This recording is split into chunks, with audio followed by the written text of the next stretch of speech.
if you were to gather 100 people that were all concealed carrying and ask them what kind of gun you're carrying, chances are 70 to 90 of those 100 people are carrying some sort of polymer grip, semi-automatic handgun. And then there's the rest. That'll be things like 1911s, maybe a couple all metal guns like CZ75s and a few others, but there'll be only a couple people carrying a revolver. And I'm here to tell you, you're making a mistake. People are quickly writing off the revolver because there's such a wealth of polymer double stack handguns out there. And there's this belief that for some reason I need 60 rounds. I need to be able to sustain a gunfight for hours. When the reality is most gunfights last within just a second or two, and then it's all over, just a few shots fired. So I want to take a look at the benefits of the revolver, because it's one thing to say, well, you won't need 60 rounds when 6 will do great. So I don't want to sit there and tell you that somehow having 6 rounds is a benefit to having 60. That's not what this is about.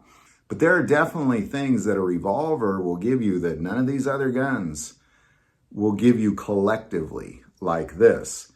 Now, a lot of guns will fit these categories, but to have everything in here listed in one single gun is very significant. And I think it's time we quit writing off the revolver. So here's the benefits of carrying a revolver.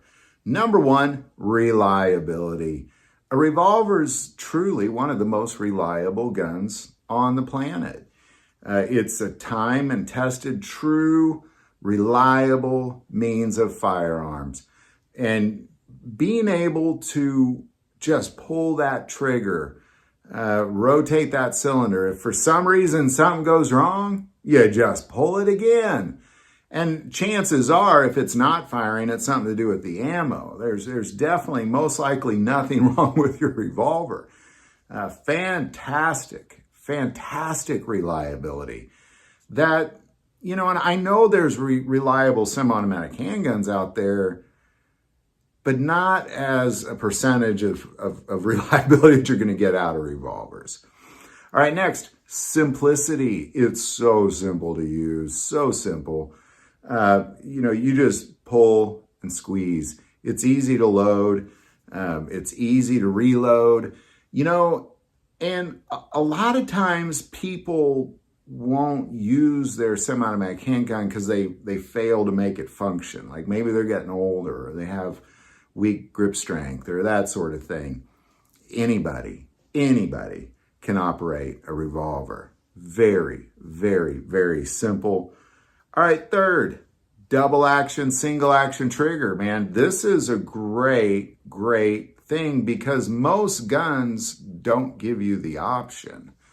I can't have a double action gun and say, well, now I'd like it to be single action. And I can't have a single action gun and say, well, now I'd like it to be double action. With a revolver, you can. You can just pull and shoot double action, meaning you squeeze that trigger, it pulls that hammer back and then releases it as the second action as you keep squeezing. Or you can pull the hammer back and have just this awesome trigger that's kind of like a hunting rifle trigger all of a sudden. You just touch it and it goes like a 1911 trigger kind of thing. It's just one of the very few guns out there that lets you have the option, and there's guns out there that are double action, single action, like a CZ75, for example, where the first round is double action and every round after that is single action. But it doesn't necessarily give you that option. Like once it's in single action, you're kind of in single action. A lot of guns will let you take it out. So I won't say there aren't any guns that will do this, but every revolver will let you do this for the most part. There's very few that won't give you the option of both. For quick draw, double action. For accuracy, single action. All right, fourth, no manual safety needed. Love this, love it. Some guns don't have manual safety. A lot of semi-automatic guns don't have manual safety, but I think that brings to bear a kind of a little warning sign to some people, myself being one of them. I'm not a big fan of carrying a single action gun without a manual safety. And I'm not a fan of carrying a gun with a manual safety on at all. So I typically will always prefer the first round double action because it is literally impossible to make that gun go off. You'd have to pull really hard on that trigger and for all the way through.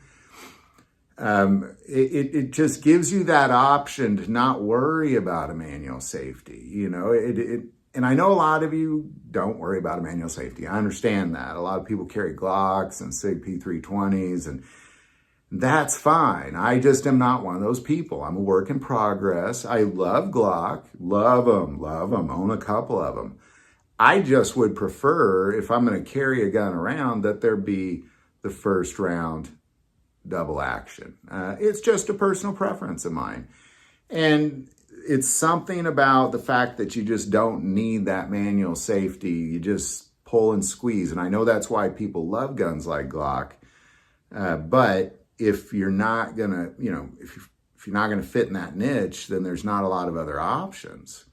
Revolver, all of them will fit this option. All right, number 5, durability. Now, a lot of guns are very, very durable. Don't get me wrong. But you fast forward 30, 40 years, I think you're going to see a difference in your semi-automatic guns and your revolvers. Maybe I'm wrong. Depends on how you take care of them. But a revolver is a darn durable gun. You can beat the crud out of these things and they will just keep on keeping on. I've only met one person that had a revolver be destroyed beyond repair. I'm sure there's more out there, but I've only met one. So if you've had a revolver destroyed, put it in the comments below. I'd like to know more than one person. All right, number 6, calibers. Now here's something that you're not going to get. You're just not going to get with your semi-automatic handguns. You're going to be able to get calibers like 357 Magnum, 44 Magnum, 38 Special, 45 Long Colt. I mean, you can go on and on. 22 Magnum, 22 LR. There's a wealth of calibers you can get, 9mm even, 10mm. There's so many different calibers you can get in a revolver. And the reason is because we go back to that durability thing. You know, Glock doesn't make a 357 Magnum or a 44 Magnum Glock because it'd blow that thing up. A revolver is going to be able to sustain that kind of high level of power. So, you know, and they make revolvers that are 4570 government. You have some of the greatest calibers on the planet for handguns as options for your revolver. All right. Number 7, accuracy. Now, I know a lot of guns are accurate. CZ75, very accurate. 1911s, very accurate. Glock, very accurate. But it's something about a revolver in single action. To date, the most accurate shots I've ever got out of a handgun have been out of revolvers. Things that I'm able to achieve in single action with a revolver, I've just not been able to do with semi-automatic handguns. And I know, that a lot of people disagree. I'm just sharing my own experience that typically, if you put almost any revolver in single action, you're gonna perform better than a polymer handgun of the same size. Most likely. Not all the time, but most likely. You'll have a higher percentage of better shots out of a single action revolver than you will a polymer handgun. All right, finally, number 8, the joy of shooting. Revolvers are so much fun to shoot. They're so much fun to function. I'll sit there sometimes just pulling that hammer back and rotating that cylinder just because it's fun to do. Call me weird, but it is. And they're fun to shoot. It gives you a variable that you might not have. So if you're typically carrying polymer handguns or 1911s, throw a revolver into your rotation, and I think what you're going to find is your level of joy has just increased when it comes to shooting. So there you go. There's what I believe to be 8 great benefits that you're going to get out of Revolver that you're not necessarily going to get out of other handguns. And again, a lot of other handguns have a lot of these options, but very few of them have all of these options. And you know, revolvers aren't just 6-shot revolvers. There's 8-shot revolvers out there. There's 10-shot revolvers out there. There's a lot of good. You can change your capacity pretty quick. You practice a speed load. I mean, goodness gracious, you ever seen Jerry Michalek shoot and reload a revolver? You'd think to yourself, well, if I practiced, you're of no disadvantage to somebody that's reloading with a magazine. So there you go, man. I recommend throw a revolver into your carry rotation, practice with it, and you're going to get some benefits that you're just not going to get with any other gun. So there you go. Love to know your thoughts on any of this. Definitely put it below. I do want to take a moment and say most people watch the channel. Hey, they're not subscribers. Click that subscribe button. Greatly increases the algorithm and our ability to get these messages out. That link is also below. But the most important part of this channel, we take prayer requests. So please don't ever hesitate to send that in. Thank you for watching this episode of God, Family, and Guns. And as always, love God, love your family, and love guns.